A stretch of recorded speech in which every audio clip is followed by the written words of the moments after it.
Le dernier quart d'heure de Smart Bourse, chaque soir, c'est le quart d'heure thématique et chaque lundi, le thème, c'est celui de l'actualité, de la vie politique et économique américaine avec le décryptage de notre correspondant américain, Pierre-Yves Dugas, qui est en visio avec nous. Bonsoir Pierre-Yves. Merci beaucoup d'être avec nous, bien pour revenir effectivement sur alors cette Big Beautiful Bill qui a été promulguée vendredi par Donald Trump, jour de fête nationale aux États-Unis. Énorme victoire politique, sans doute. Est-ce que ce sera pour autant une victoire économique pour le camp Trump ? Alors, c'est un peu le paradoxe dans cette situation en termes de prestige et de capacité. Voilà plusieurs semaines que régulièrement nous en parlons et vous aurez décelé dans mon propos un certain scepticisme quant à la capacité de Donald Trump de tenir ses troupes et de concilier l'aile conservatrice et l'aile MAGA des républicains dans le contexte d'une infime majorité dans les deux chambres. Eh bien, il y est arrivé. Donc bravo, ça force le respect, pas simplement dans les rangs républicains, mais aussi vis-à-vis des démocrates. Pour autant, on est loin de ces révolutions qu'ont représenté, je me souviens, la grande réforme fiscale de Ronald Reagan en 86, par exemple, ou les grandes réformes de Bill Clinton. Parce qu'en fait, on parle essentiellement dans cette méga loi qui fait 980 pages, de simplement reconduire des allègements fiscaux qui avaient été votés en 2017. Donc le grand chambardement qui aurait pu intervenir aurait été que cette loi ne passe pas, et à ce moment-là, les fortes baisses d'impôts adoptées par le Congrès en 2017 auraient expiré, et automatiquement au 1er janvier de l'année prochaine, on aurait vu s'envoler la taxation de plus de 60% des contribuables américains. Donc oui, c'est très important, mais c'est très important pour prolonger le statu quo.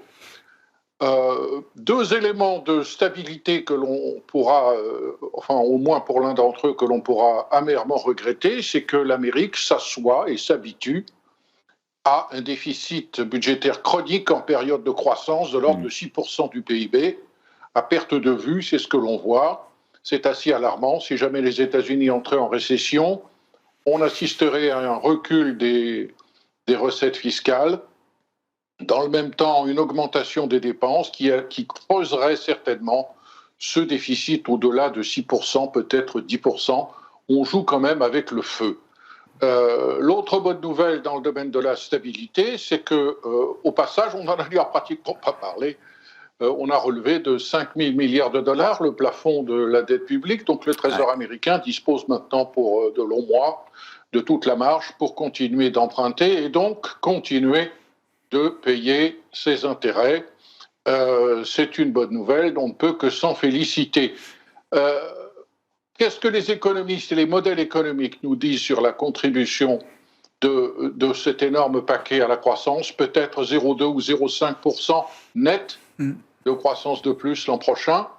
Sur 10 ans, par exemple, la Tax Foundation, qu'on ne peut pas soupçonner d'être particulièrement partisane, nous dit que le PIB américain probablement aura grimpé un peu plus vite à hauteur de 1,2 ou 1,4%.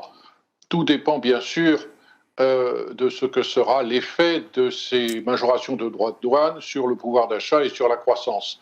Une des raisons pour lesquelles cet énorme paquet fiscal n'aura pas un impact immédiat dramatique, c'est qu'il a été délibérément, pour des raisons électoralistes, il faut le dire, conçu pour maximiser les cadeaux fiscaux au cours des prochains mois et pour différer au-delà des élections de mi-mandat de novembre 2026 les petits sacrifices que l'on a demandés dans le programme Medicaid, qui est extrêmement populaire, surtout auprès des New York Times et de mes collègues français.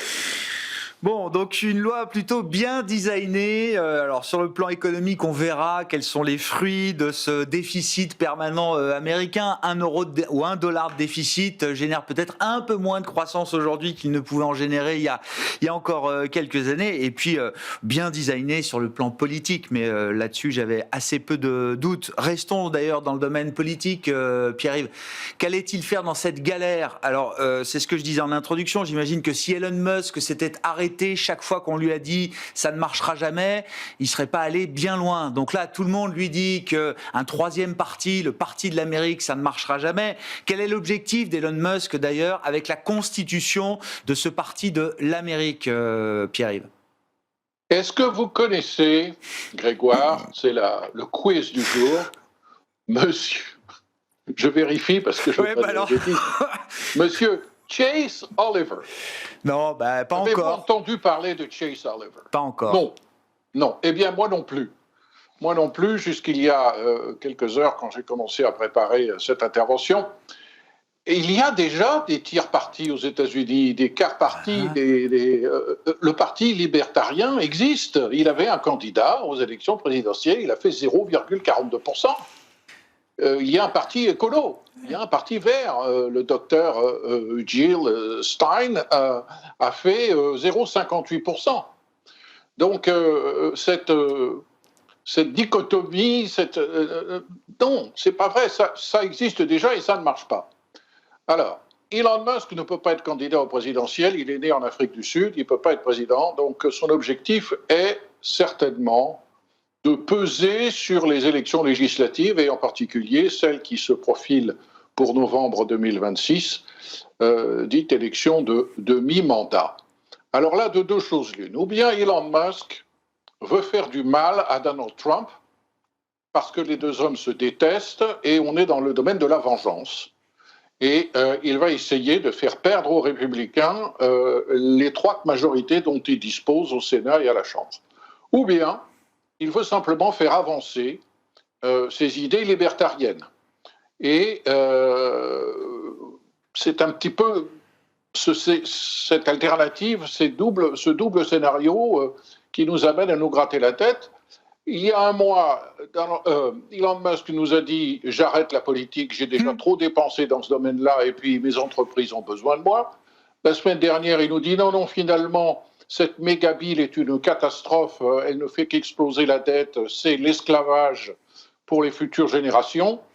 On se pose des questions sur son inconstance et ses actionnaires en particulier chez Tesla, qui à l'heure où je vous parle perd encore 6-7%, se demandent pourquoi il va encore prendre le risque d'augmenter sa visibilité sur des thèmes politiques qui vont lui porter tort dans les entreprises qui sont exposées au grand public, en particulier Tesla. Et qu'est-ce qu'il a à gagner dans cette affaire? C'est assez curieux. C'est un homme qui a fait preuve d'une énorme naïveté en matière politique. Il a cru que le rentre-dedans qu'il a pu pratiquer dans le passé avec les entreprises dont il était 100% propriétaire était une méthode qui allait fonctionner à Washington et en politique. Il s'est aperçu que ça ne marchait pas. Il a déjà perdu quelques 20 millions de dollars pour financer un candidat conservateur dans les élections du Wisconsin pour la Cour suprême et il a perdu ces 20 millions. Qu'est-ce qu'il cherche à faire? Si vraiment il cible ses dépenses sur des États comme la Géorgie, des États comme le Michigan, des États comme le Wisconsin, la Pennsylvanie, s'il capte 1 ou 2% de l'électorat et a priori surtout des votes qui seraient allés pour les républicains, il va faire gagner les démocrates. Et à ce moment-là, la deuxième partie du mandat de Donald Trump sera catastrophique. Il ne pourra non seulement plus rien faire, mais on va repartir dans une logique de destitution, de poursuite. Ça va être la débandade. Il a déjà des soutiens. Enfin, il va avoir besoin quand même de têtes d'affiche politique, j'allais dire, de l'establishment politique américain pour l'accompagner, ou c'est pas du tout le projet qu'il défend là? Alors, son programme est intéressant. Et il va avoir besoin, certainement, localement, si son objectif, et ce sont les élections législatives, il va avoir besoin de bons candidats. Mais d'abord, il va avoir besoin d'énormément d'organisation.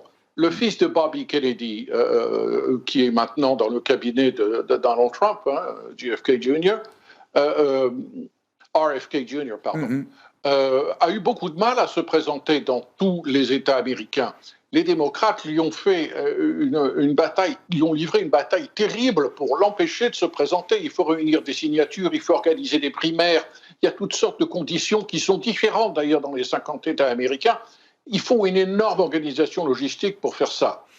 Tout le mal que les démocrates ont cherché à faire à RFK Jr., croyez-moi, les républicains vont maintenant essayer de le faire à Elon Musk pour se défendre.